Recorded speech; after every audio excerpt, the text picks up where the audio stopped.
So Gene Silver said, brother, Movzar UFC, you talk so much, but where are your fights? While you're sitting around, a guy you already beat is about to fight for the title. Staying undefeated without action is easy. You're just another one who talks too much and does too little. Yo! Jesus Christ, man. Fried him. Thank you for the 2. What's going on, Phantom Pew's already read this one. Remember when Luque was a marauder? I do, before Wonderboy put hands on him. Thoughts on Volk versus Lopez? I'm going to go with Lopez. Thank you for the 32 months of membership. Yeah. That would be crazy. Thank you for the 32 months of membership. If you could be stuck in an apocalypse with one UFC fighter, who would it be and what 3 guns would you have?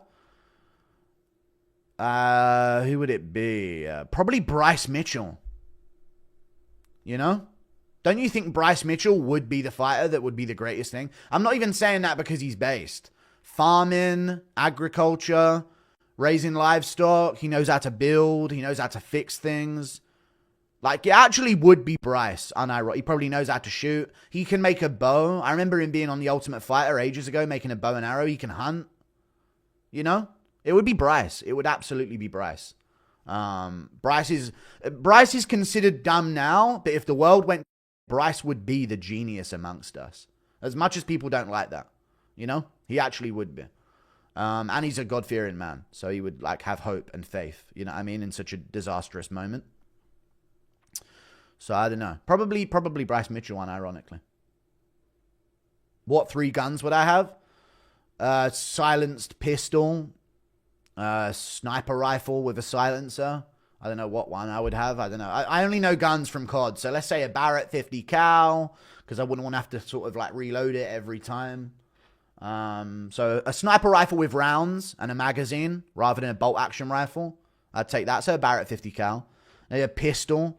Like a, a Walther. With a silencer on the end. And then probably some kind of like close range shotgun as well.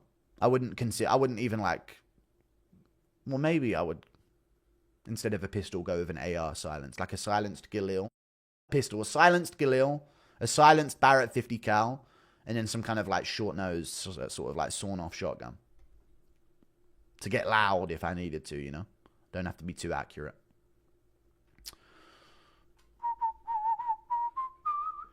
Guru gets commentary job, then Rogan and DC quit. Nah, I don't think I'll get that. Thank you for the $2. Cruz's commentary yesterday was fucking awful, though. I was watching back the Patterson versus Barlow fight, dude. He literally made up a 3-punch combination that Barlow didn't even throw. Let alone that didn't even really land. He didn't even throw it, and Cruz just made up that he landed a 3-punch combination. You know, Patterson stung him with a clean shot. Barlow threw nothing back, and Cruz went, well, that's the thing, man. Patterson lands that one shot, but Barlow, as you see, is willing to land the 3-punch combination back. And I'm like, dude, he didn't even throw then. I know you're being biased, but he didn't even fucking throw anything. Impression of Leon and Jones walking around a corner and startling Ariel, which scares Leon and startles Jones. Come on, John. Let's go.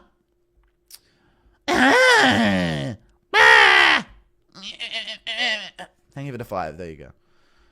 Luana didn't deactivate, but she deleted the Red Rocket video. I know. I don't need the DM as proof. I've already seen it, and that's one enough. Okay?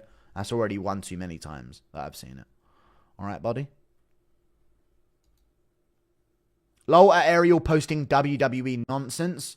Also, look at the crowd of the event. All white men enjoying that childish bread and circus. Dude, it really does pain me inside to see the crowd of WWE events, man.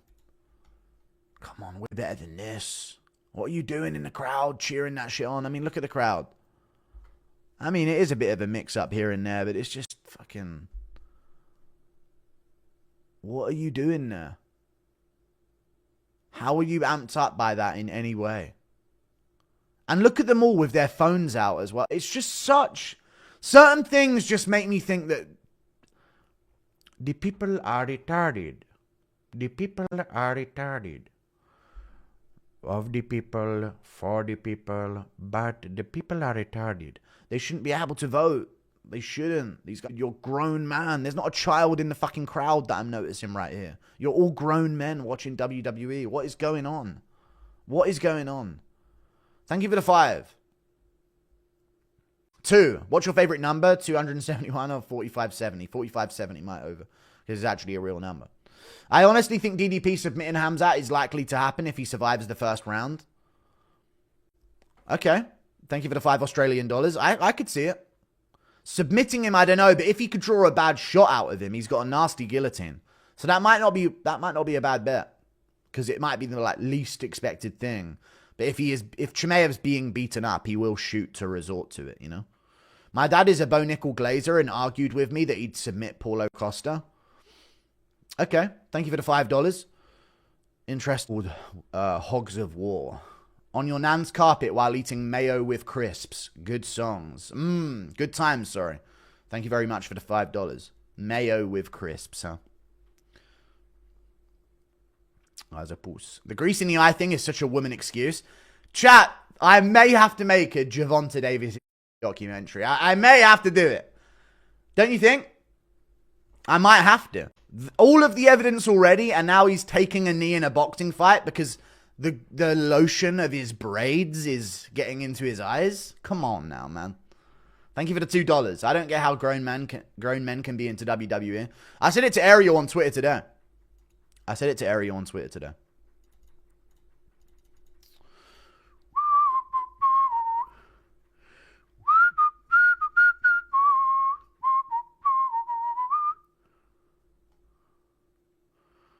Did Tank Davis lose? He should have done, right? Dude, boxing is so uneventful though, man. It's such an uneventful sport in general. Most of the big fights are just like, ugh, I wonder who's going to get... Like, the only thing...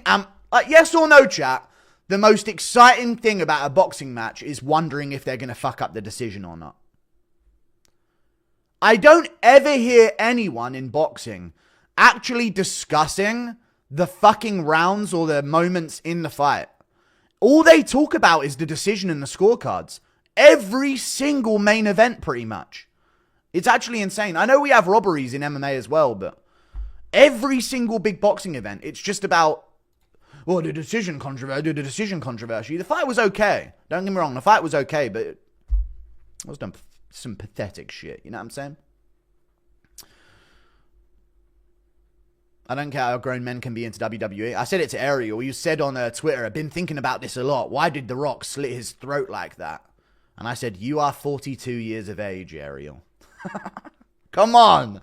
How are we still getting amped up about WWE at this point? Rare Good Mood Guru sighting. W Caretaker. Thank you for the $2. I don't have a caretaker, but I'm doing well. I have a new purpose. Did Tank Davis lose? No. Thank you for the $2.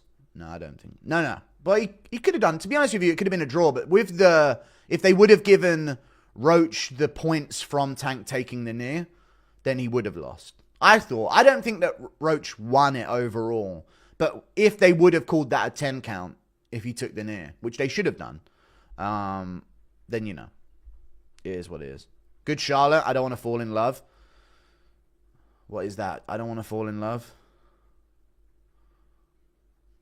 Good Charlotte, I don't want to fall in love. What one's that?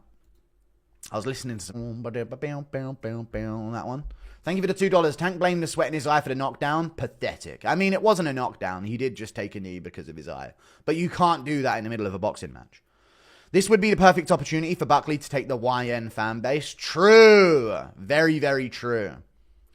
Very true. Thank you for the $5. He needs to. Thank you for the $10. Cool, we having a defending interim champ campaigning to fight for the championship belt. Anyway, thank you for the $2. Keep Tank, I guess. What the fuck? Roach made it competitive, that's all. It's stated in the rules that if a fighter takes a knee without being punched, it isn't considered a knockdown. Well, I don't really care. It's just controversy in it. Thank you. But yes or no, chat? If it wasn't Tank Davis, it would have been considered a knockdown. That's all I'm saying about it. Like, although it's in the rules that if they take a knee without being punched, he did get hit with a jab before that. So there's a grey area, and the grey area will benefit the star in that situation. If Roach took a knee after getting hit with a jab and then tried to say it was because there was grease in his eye from his braids, they would have called it a knockdown and started a 10 count. Simple as that. So even though it's in the rules and there's someone finds a thing here in the Queensberry rules and you know, and this type of shit, it is just privilege towards the star. And I saw Terence Crawford weighing in on it like he didn't groin shot KO Amir Khan. You know what I mean? It's just one of those things. Grey Beanie adds to the loop. Tank doesn't have power. No, he does. It's just, you've got to land it perfect. You know what I mean? He's a small dude, Tank Davis. A very small dude. Like, tiny. Tank Davis is a tiny little, barely a male. You know what I mean? Like, he's a child-sized human. Like, you got to land it perfect and spin jaws if you're going to get KOs like that. And that's what he does, to be fair. You don't see him putting down people with jabs and shit. You know what I mean? Makhachev wins out. It's a risky one, though. I'd say Makhachev, though. Decision. 48-47.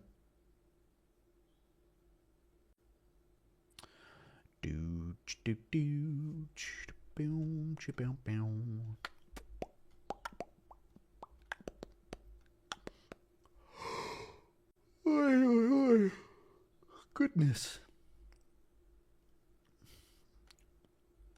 I saw a video of someone traveling through India today on YouTube earlier today. There's no point recycling, chat. Them motherfuckers are going to pollute this whole fucking planet. Like, honestly, like, we might as well just dump shit into the sea with them and get it over with.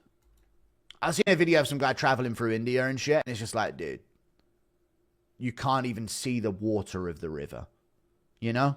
There's no point. There really is no point recycling. Here I am every week. I'm like making sure I put the recycling stuff in the right bin. There's no fucking point, dude. There really is no fucking point. And I can only imagine Africa and all of this, you know. In the original Matrix, men hit their wives. And it was perfect. Okay, thank you for the 2. And Khabib wanted to join so bad. Kurt Kaz. Yeah, I've shouted Kurt Kaz. He was in the UK a while ago. And he showed that he was in London. And I responded like, yo, what's up, man? You in London? Let's meet up. And he wasn't in London. He left to go somewhere else. So I felt like a needy fucking bitch groupie. So I was like ashamed. So I tried to like... I messaged him like, dude, you're in London, let's fucking meet up. Because I'm a big fan of Kurt Kaz. I like Kurt Kaz. I used to watch his videos all the time. And he follows me as well. And he watches mine sometimes as well. So I like reached out. And then he was like, oh no, I'm up north now. And I was like, oh, well, I was just reaching out to ask where I should go. And I tried to spin it into like a... I was just looking for random conversation anyway. It wasn't just to meet up, you know. Like, fuck, dude, what a lame. I probably seem so... Thank you for the $2. Are Jay's to blame for the EU borders, be honest? Probably, yeah. I'd say so. Thank you for the $2. Yeah, definitely. But not that. We're also to blame, you know. There's no... Where's the retaliation? I almost feel like they were doing an experiment thinking there would have been a retaliation by now. Don't you also think that a little bit about the whole...